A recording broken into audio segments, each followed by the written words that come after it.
Desde criança, eu sempre quis ser político. A política é um combustível que me impulsiona para a vida pública. Gostaria de dividir com você, meu eleitor, minha eleitora, cidadão e cidadã de Mato Grosso, um pouco da minha história política, para que possa conhecer melhor o deputado Emanuel Pinheiro, para que possa conhecer uma outra face da sua vida, em que você possa ter a plena convicção de que Emanuel Pinheiro não é um político fabricado, não é um político construído nos corredores dos financiamentos de grandes empresários ou empreiteiros, não é um político de grandes corporações, não é um político fabricado no laboratório dos interesses escusos para defender outros interesses que não sejam o bem-estar da população. Eu me preparei a vida inteira para ser político.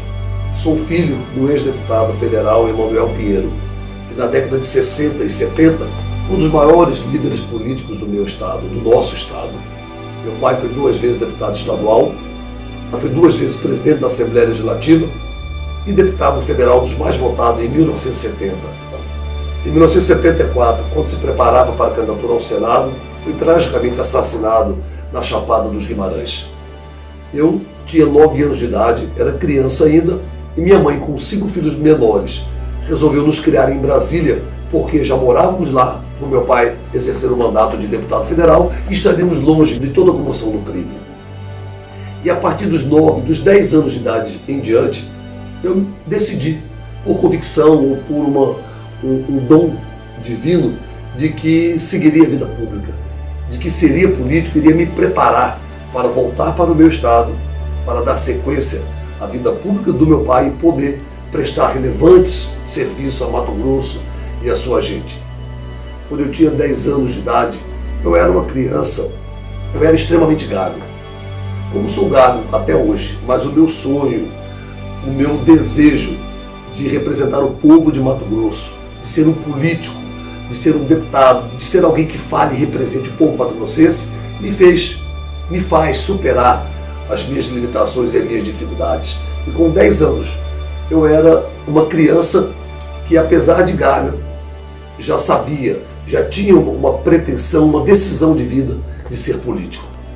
Entretanto, me angustiava assistir na televisão políticos da época falando com desenvoltura, falando com total facilidade, e eu, um sonho de ser político, um sonho de estar no lugar daquela figura política do momento, pensava como que eu, gago, vou poder falar desse jeito, vou poder representar o povo. Sempre tive o apoio da minha mãe, o incentivo da minha mãe, que dizia: vai, meu filho, isso é fase, é coisa de criança, você vai melhorar, siga em frente nos seus sonhos. Até que eu resolvi, ainda aos 10 anos de idade, enfrentar a eleição de turma, como representante de turma. Achei que seria a grande prova para poder me desafiar como político no futuro. Vocês não calculam como sofri. Sofri o que hoje chamo de bullying. Fui gozado, debochado, faziam pilhérias, piadas com a minha gagueira, com a minha cara. Fui apelidado de gaguinho, mas enfrentei tudo isso, todos esses deboches, todas esses transtornos, e ganhei as eleições. Aos 10 anos de idade, fui eleito representante de classe da minha turma da 4ª série primária. Essa eleição eu reputo ser a eleição mais importante da minha vida. Eu até digo, mais importante até que as minhas 2 eleições de vereador de Cuiabá e as 3 eleições de deputado estadual, que muito me honram, mas porque aquela eleição aos 10 anos de idade foi a eleição da superação, a eleição que eu venci as minhas limitações para dar o primeiro passo para ser o que sou hoje, representante do povo do meu estado, aqui na Assembleia Legislativa de Mato Grosso. Então, indiscutivelmente, se eu não passasse por aquele crivo, se eu não tomasse aquela decisão, mesmo que uma decisão de uma criança inocente, eu não teria condições de ser projetado da honrosa condição de um político no estado de Mato Grosso. Quando eu completei 12 anos de idade, já na pré-adolescência, eu começava a bolar aí de que forma que eu iria estudar, me formar, para poder voltar ao meu estado para ser político e dar continuidade à luta do meu pai. Eu me recordo ainda que nessa fase eu prometi à minha mãe que eu seria político, mas eu primeiro iria me formar, para depois voltar ao meu estado para ser político. E eu ficava pensando de que forma que eu poderia voltar para Mato Grosso. Como toda criança, como todo guri, bom de bola, flamenguista, eu achei que se eu fosse jogar bola, realizando um sonho de criança, eu poderia ir para o Rio de Janeiro, jogar a bola no Flamengo, meu time de coração, ganhar dinheiro, ficar famoso e voltar para Mato Grosso com mais facilidade para ser político. Eu não pensei em ser jogador, de futebol para ser um grande astro do Flamengo, um craque da seleção brasileira. Eu pensei em jogar bola e ficar famoso e ganhar dinheiro, porque na minha cabeça aquele era o caminho mais curto para eu voltar para o meu estado e ser político. Quando eu completei 17 anos, resolvi fazer vestibular para o curso de Direito. E, como eu disse agora há pouco, eu havia prometido à minha mãe: eu primeiro vou me formar, mãe, e depois eu vou seguir a vida pública. Era uma promessa de um filho para a mãe. E eu fiz Direito, não porque eu pretendia ser um grande advogado com grandes escritórios em Mato Grosso, em Brasília ou em qualquer grande capital do Brasil. Eu não fiz Direito pensando em ser membro do Ministério Público ou membro da magistratura. Eu fiz Direito porque, para mim, isso eu penso até hoje, todo político, principalmente o legislador, tem que conhecer de leis, tem que entender de leis, tem que saber conhecer, debater, discutir os projetos que está apresentando para benefício da população.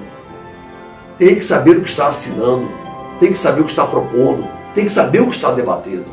E para mim, o político, em especial o legislador, tem na carreira jurídica, tem no advogado o principal respaldo para ser um autêntico e legítimo representante do povo, com condição, com qualidade, para poder desempenhar a honrosa missão de representante do povo de Mato Grosso.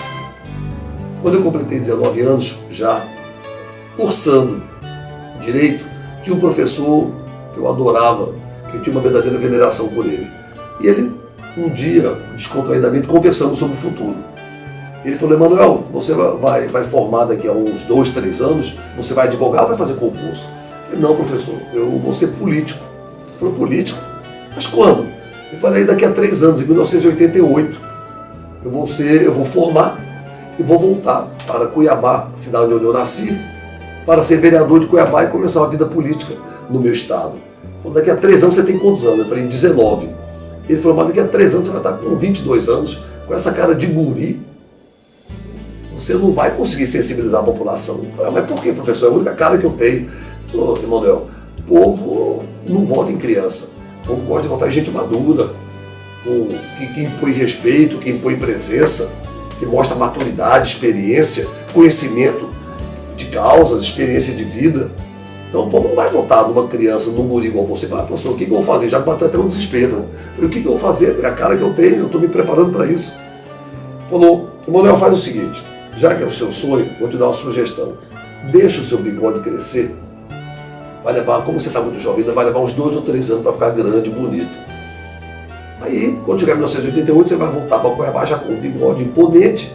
Aí você vai poder visitar as pessoas, todo mundo vai achar que você tem mais idade do que você realmente tem, você vai impor mais respeito e vai ficar melhor para você pedir votos.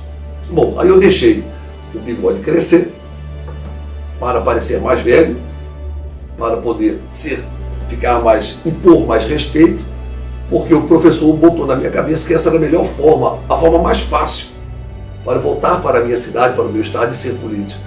Então, como eu fazia quase tudo para ser político, eu acatei a ideia do professor, deixei o bigode crescer, fiz a campanha, ganhei as eleições aos 22, 23 anos de vereador de Cuiabá. Só que passei 29 anos sem tirar o bigode. Tirei agora, há um ano atrás, mas agora é o tempo, é a situação inversa da vida. Agora tem que tirar o bigode para parecer mais novo. Eu costumo até brincar dessa forma. Então eu deixei até na minha estética, no meu biotipo, eu deixei o bigode crescer, jovem ainda, não porque eu achei que o bigode eu ficaria mais bonito ou mais feio. Eu deixei o bigode crescer porque eu fui convencido por um professor que eu adorava de que seria o caminho mais curto, na minha cabeça de jovem, adolescente, com um futuro pela frente, que seria o caminho mais curto para mim poder sensibilizar a população e voltar para o meu estado, para a minha cidade e ser político. Então, durante toda a minha vida, eu me preparei para ser político. Eu estudei, eu me qualifiquei. Tudo que eu fiz na minha vida foi com o intuito de me preparar para poder voltar à minha cidade, ao meu estado, para a honrosa missão de dar continuidade ao trabalho e à luta do meu pai e, especialmente, representar um povo maravilhoso, digno, honrado, honesto e trabalhador como o povo mato-grossense aqui da Assembleia Legislativa de Mato Grosso. Não sou o salvador da pátria e não pretendo mudar sozinho a política de Mato Grosso. A política é uma atividade coletiva.